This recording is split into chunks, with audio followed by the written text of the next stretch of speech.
What is up, everybody? We're back with another part to the What If Naruto's Shinigami series. Last time we left off with Naruto defeating Kakashi and more or less remarking about how easy it was. Kadin has agreed. She said they would have never survived whatsoever where in the world they came from. So, without further ado, let's get into this part. Now, Naruto and Kadin have both grown tired of these boring missions that they've been assigned multiple times. Now, Sasuke's of course getting bored of them as well, but he understands completely why Naruto would be just bored of it. He saw the strength that Naruto showed, and he's actually quite jealous of it. Not only does Naruto seem to have a lover, which he doesn't really care about the fact that he has a lover usually, but now he's jealous. The fact that his girlfriend seems to be stronger than him. He's like, what has Naruto done to become so strong? This makes no sense. It's pissing me off. Damn it. How am I supposed to be able to beat Itachi if I can't even beat Naruto? Then then it turns into what would be, them of course exclaiming towards what would be Kakashi, saying, well, we're tired of this. Can you please give us a better mission or something a little more difficult? He says, well, we're going to have to go take it up with the third Hokage in order for that to actually, work. Naruto's like, all right, whatever. So they end up going in. The third Hokage is going to assign them Tasuna's mission as well. Now, as they go there, they're going to be going along the same path. The Demon Brothers are, of course, going to attack, which Naruto's not even going to bother taking care of. He's going to let Sasuke feel, a little more empowered. He's like, Sasuke's looking a little down. Might as well give the kid some false confidence, why not? So it turns into Sasuke being like, oh, well, maybe they're not that strong. They didn't seem to, to notice. Maybe I could have beat Kakashi. Who knows? So he gave him some false confidence just so he can rip it away from him later. He never really liked Sasuke, so this is going to be his chance. So he ends up walking forward again until the sword goes flying over their head. His opposite attacking. Now, Naruto ends up grabbing, Kadin and pulling her towards him, and he just whispers in her ear and says, well, there's a friend over there. You could probably sense him. How about you invite him over and you destroy him while I take care of this one here? I could take care of both easily, but you seem to be growing bored of not having any battles, so let's just do it. She's like, oh, alright. So it turns into him calling out Haku, and Haku appears. Naruto's like, alright, well, how about you two face off and I'll take care of this one over here, pointing towards Zabuza. Zabuza's like, you're one cocky motherfucker, aren't you? Naruto's like, guess you could say I'm cocky. Realistically speaking, I've been doing about 5% of my power against you guys, so let's just see how much strength you truly possess, since you seem to be very big-mouthed. He rushes towards what would be Zabuza. Now, by rushes, I'm more like he's barely even trying. He is suddenly all the way up in Zabuza's face, barely using any of his speed. He grabs Zabuza by what would be his ear, ripping it off completely.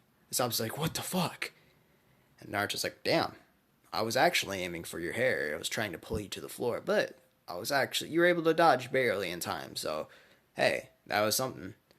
Zabuza covers his ear as the blood is starting to drip out. Naruto's like, alright, well, I might as well finish you quickly, because he looks over towards what would be, Haku getting his ass destroyed. Haku is actually encased what would be, or surrounded Karin and the ice mirrors. But she uses the nether flames to immediately melt them all. She rushes forward, coating her entire body in it so that he can't do anything. Her speed is already matched with what would be Haku's speed. She just beats the shit out of him.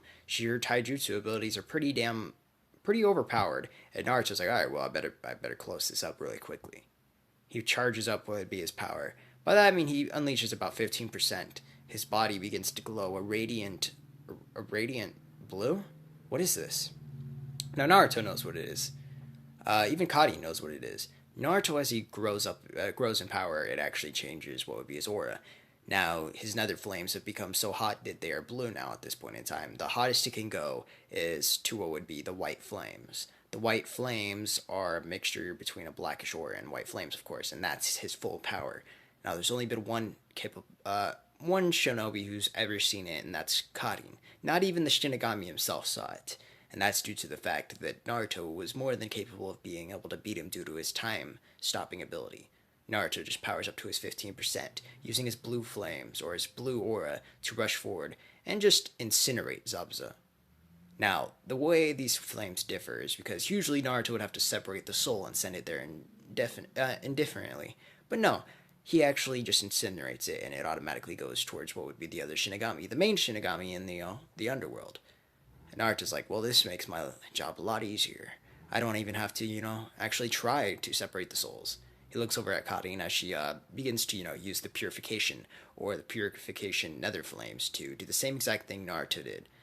Now Naruto is looks over to what would be Kakashi and Sasuke, just jaws dropped. They're like, dude, I just don't understand. How are we supposed to be able to compete with that? Now Kakashi's like, is this even Minato's kid? I mean, I know Minato Sensei was very strong, but he never had these capabilities. He never even had the flame chakra. What is this chakra element? Blue flames? This doesn't even make any sense. Naruto looks over. He's like, "You guys are pale as a ghost. What's wrong with you guys?" Then you see what would be Karin come over and she grabs Naruto's shoulder. She whispers in his ear. She was like, "That was too easy. I think we should spar after dinner. I'm a little bored." Naruto's like, "You're right. We gotta keep up with our training. Otherwise, we can become a little lax and lazy." And they're gonna go and do the entire thing. They're gonna go into what would be like building the village, and Gato's men are gonna be no challenge at all. Honestly, they're gonna let Kakashi and Sasuke take care of it because they already know if they fight such meaningless opponents, they'll just want more. It's gonna turn into what would be them going back. Now that's where I'm gonna leave it off. I know it's short. I've been making some shorter videos lately. I know, but that's it's just there was really nothing. I didn't want to really make it too long, too detailed. Keep it repetitive. I like to get to the point. So now Naruto, what's gonna happen? What's gonna happen in the Chunin exams? Is someone gonna die? Who knows? You'll have to find out in the next part. Thank you guys for watching.